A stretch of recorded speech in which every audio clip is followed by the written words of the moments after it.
HAM adalah seperangkat hak yang melekat pada hakikat dan keberadaan manusia sebagai makhluk Tuhan Yang Maha Esa dan merupakan anugerahnya yang wajib dihormati, dijunjung tinggi, dan dilindungi oleh negara, hukum, pemerintah, dan setiap orang demi kehormatan serta perlindungan harkat dan martabat manusia.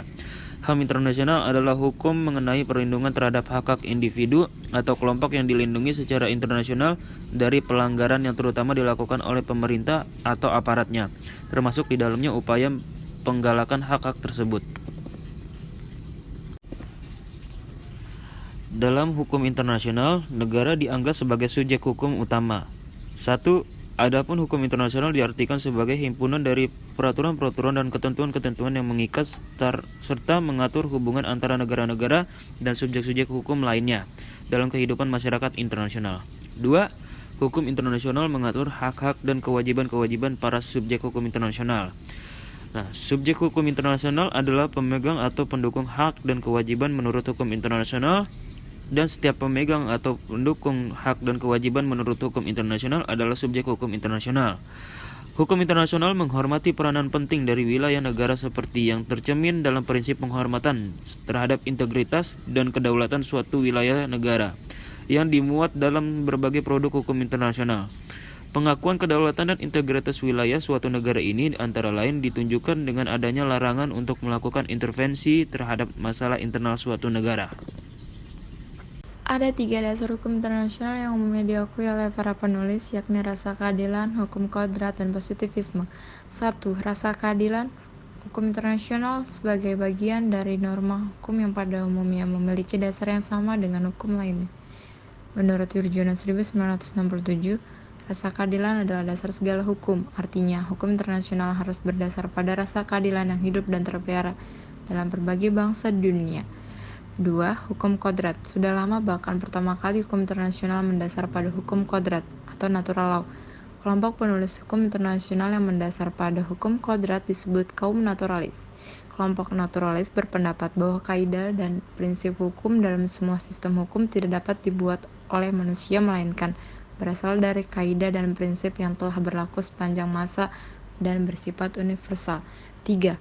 Positivisme merupakan dasar hukum internasional yang bersumber pada kesepakatan bersama antara negara berupa perjanjian dan kebiasaan internasional.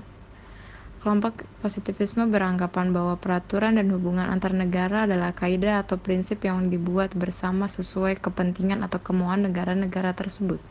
Dasar hukum ini bersumber pada kesepakatan atau perjanjian sebagaimana dinyatakan Rousseau dalam bukunya Du Contrat Social, bahwa hukum adalah pernyataan kehendak bersama. Perjuangan HAM di Inggris dipelopori oleh kaum bangsawan yang memaksa raja untuk memberikan makna Charta Liberatium pada tahun 1215, berisi larangan penahanan, penghukuman, dan perampasan benda dengan sewenang-wenang.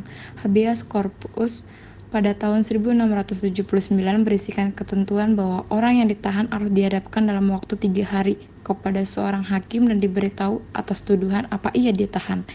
Bill of Rights pada tahun 1689 berisikan bahwa Raja William harus mengakui hak-hak parlemen sehingga Inggris menjadi negara pertama di dunia yang memiliki sebuah konstitusi dalam arti modern. Di Amerika pada bulan Juli 1776 dideklarasikan Declaration of Independence, pernyataan kemerdekaan oleh ke-13 negara Amerika yang menyatakan bahwa semua orang diciptakan sama, dikaruniai oleh Khaliknya dengan hak-hak tertentu yang tidak dapat dialihkan. Di antaranya adalah hak hidup, hak kebebasan, dan hak mengejar kebahagiaan. Di Prancis, pada tahun 1789, Majelis Constituante mengeluarkan Declaration des droits de l'homme et du citoyen atau pernyataan hak-hak manusia dan warga negara. Disebutkan dalam pernyataan itu bahwa manusia lahir bebas dengan hak-hak yang sama dan tetap bebas dengan hak-hak yang sama. Dan sesungguhnya, tujuan dari segala persekutuan politik ialah memelihara hak-hak bawaan kodrat manusia yang dapat dialihkan. Pada abad ke-20, misalnya Presiden AS Franklin D. Roosevelt pada permulaan Perang Dunia Kedua, waktu berhadapan dengan Nazi Jerman yang menginjak-injak HAM sebagai dikemukakan di atas, mengajukan the four freedoms atau 4 kebebasan, yaitu yang pertama, kebebasan berbicara dan menyatakan pendapat atau freedom of speech. Kedua, kebebasan beragama atau freedom of religion. Yang ketiga, kebebasan dari ketakutan atau freedom from fear. Yang keempat, kebebasan dari kemelaratan atau freedom from want. Instrumen HAM yang berlaku secara internasional. Instrumen HAM internasional merupakan alat yang berupa standar-standar pembatasan pelaksanaan dan mekanisme kontrol terhadap kesepakatan-kesepakatan antar negara tentang jaminan HAM yang berupa Undang-Undang Internasional HAM, atau disebut International Bill of Rights. Undang-Undang Internasional HAM tersebut bentuknya berupa covenant atau perjanjian dan protokol. Covenant yaitu perjanjian yang mengikat bagi negara-negara yang menandatanganinya. Istilah covenant atau covenant digunakan bersama dengan treaty atau kesepakatan dan convention atau konvensi atau perjanjian. Sedangkan protokol merupakan kesepakatan dari negara-negara penandatangannya yang memiliki fungsi untuk lanjut mencapai tujuan-tujuan suatu covenant. Berbagai instrumen HAM yang berlaku secara internasional diantaranya A. Covenant Internasional tentang Hak-Hak Ekonomi, Sosial, dan Budaya. The International Covenant on Economic, Social, and Cultural Rights. Covenant ini lahir pada tahun 1966, diadopsi pada 16 Desember 1975, dan berlaku pada 3 Januari 1976. Covenant ini mengakui bahwa setiap manusia memiliki hak ekonomi, sosial, dan budaya. Hak ekonomi, sosial, dan budaya mencakup 1. Hak atas pekerjaan. 2. Hak untuk membantu serikat kerja. 3. Hak atas pensiun, hak atas tingkat kehidupan yang layak bagi dirinya dan keluarganya, termasuk makanan, pakaian, dan perumahan yang layak. 4. Hak atas pendidikan. B. Covenant Internasional tentang Hak-Hak Sipil dan Politik, The International Covenant on Civil and Political Rights atau ICCPR. Covenant ini lahir pada tahun 1966, diadopsi pada 16 Desember 1975, dan berlaku pada 23 Maret pada 1976. Hak-hak sipil dan politik yang dijamin dalam Covenant ini yaitu 1. Hak atas hidup. 2. Hak atas kebebasan dan keamanan diri. 3.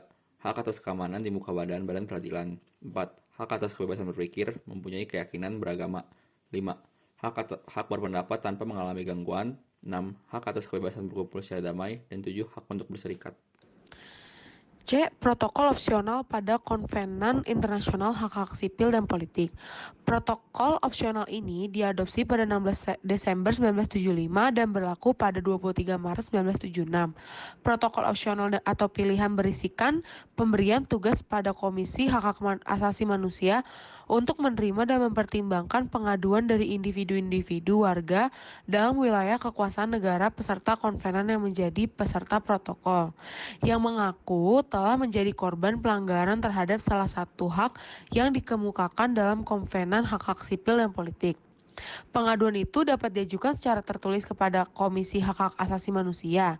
Setelah semuanya upaya domestik dalam negara warga yang bersangkutan yang tersedia telah ditempuhnya, tetapi tidak menampakkan hasil. D. Protokol opsional kedua terhadap Konvenan Internasional tentang Hak-Hak Sipil dan Politik dengan tujuan penghapusan hukuman mati. Protokol ini diadopsi pada 15 Desember 1989 dan berlaku pada 11 Juli 1991.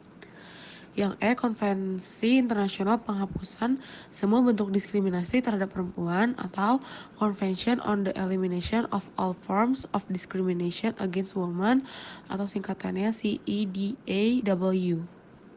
Konvensi ini mulai berlaku tahun 1981. Dokumen ini merupakan alat hukum yang paling lengkap atau komprehensif berkenan dengan hak asasi wanita dan mencakup peranan dan status mereka. Dengan demikian, dokumen ini merupakan dasar untuk menjamin persamaan wanita di negara-negara yang meratifikasinya. Yang F. Konvensi Internasional Penghapusan Terhadap Semua Bentuk Diskriminasi Rasial atau International Convention on the Elimination of All Forms of Racial Discrimination.